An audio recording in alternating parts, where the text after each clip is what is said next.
देखिए, इस तरह के अतिक्रमण जब भी हटते हैं तो ये तो स्वाभाविक सी चीज़ें हैं कि ये चीज़ें होती हैं। इन पर कोई बहुत बड़ी ले-दे की बात भी नहीं है। सवाल सबसे बड़ा इस कार्रवाई में ये है कि हमारी जुडिशरी को इन बातों पर फैसला देने की और इस तरह के केसों को एंटरटेन करने का वक्त कैसे मिल जाता है, जबकि हमारे पास 3.5 करोड़ केस पेंडिंग है।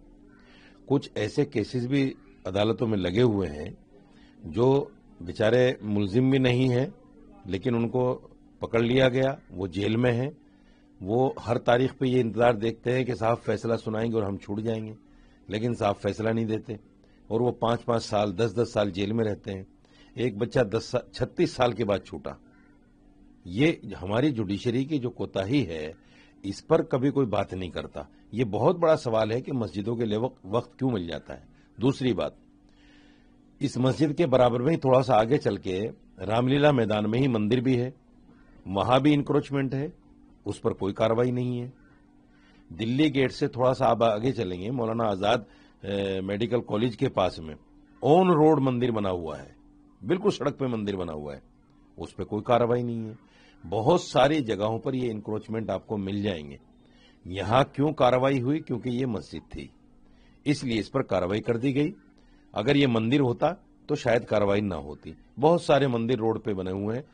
अभी बीजेपी ऑफिस के सामने जो पार्क है, आप जाकर देखिए, पार्क के बीच में मंदिर बना हुआ है, सरकारी जगह पर, और वहां बराबर में इंक्रोचमेंट भी है मंदिर के पास में, लेकिन कोई कार्रवाई नहीं, क्योंकि वो मंदिर है, सनातनियों का है और ये मस्जिद थी, मुसलमानों की थी। तीसरी और आखिरी बात यह है कि यहां जो इंक्रोचमेंट के नाम पर जिसको तोड़ा गया, वो जगह किसी अनऑथराइज काम के लिए नहीं थी। वहां गरीब बच्चियों की शादियां होती थी, वहां डायलिसिस सेंटर था। आप मुझे बताइए, एमसीडी ने, ये जुडिशरी ने जो भी फैसला दिया है, तोड़ा गया, जितने लोग वहां डायलिसिस कराते थे उनकी जिंदगी का जिम्मेदार कौन होगा? डायलिसिस ना होने की वजह से अगर मर गए लोग तो कौन जिम्मेदार होगा इसका? वो गरीब बच्चियां जो शादी के लिए अपनी डेट लिए बैठी थी कि हमारी शादियां होंगी, उनकी शादियां नहीं हो पाएंगी, वो कैसे होंगे, कहां से होंगे? तो ये कुछ ऐसे सवालात हैं जो लोगों के सामने आना चाहिए और इस तरह के फैसले आनन फानन में नहीं देना चाहिए। उसकी बहुत गंभीरता से जांच हो, यहां क्या है, क्या होता है, क्यों होता है।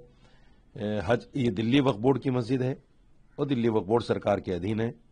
यहां से हज कमेटी की कार्रवाइयां भी होती थी। जो लोग हज पे जाते थे हज सीजन में, यहां बाकायदा टेंट लगते थे और लोगों को बताया जाता था हज कैसे होता है। ये सारे गवर्नमेंट के अंडर की चीजें हैं, कोई भी ऐसी चीज नहीं है कि वहां माफ कीजिएगा अनऑथराइज हो।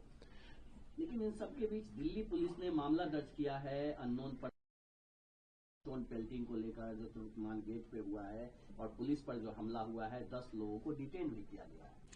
नहीं, देखिए, जो पत्थरबाजी होती है या हुई है, मैं उसकी निंदा करता हूं, नहीं होनी चाहिए, क्योंकि ऑर्डर तो बहरहाल जुडिशरी का है, कोर्ट का है, तो उस कोर्ट के ऑर्डर को देखते हुए इस तरह की चीजें नहीं होनी चाहिए। समझना चाहिए कार्रवाई क्यों हो रही है।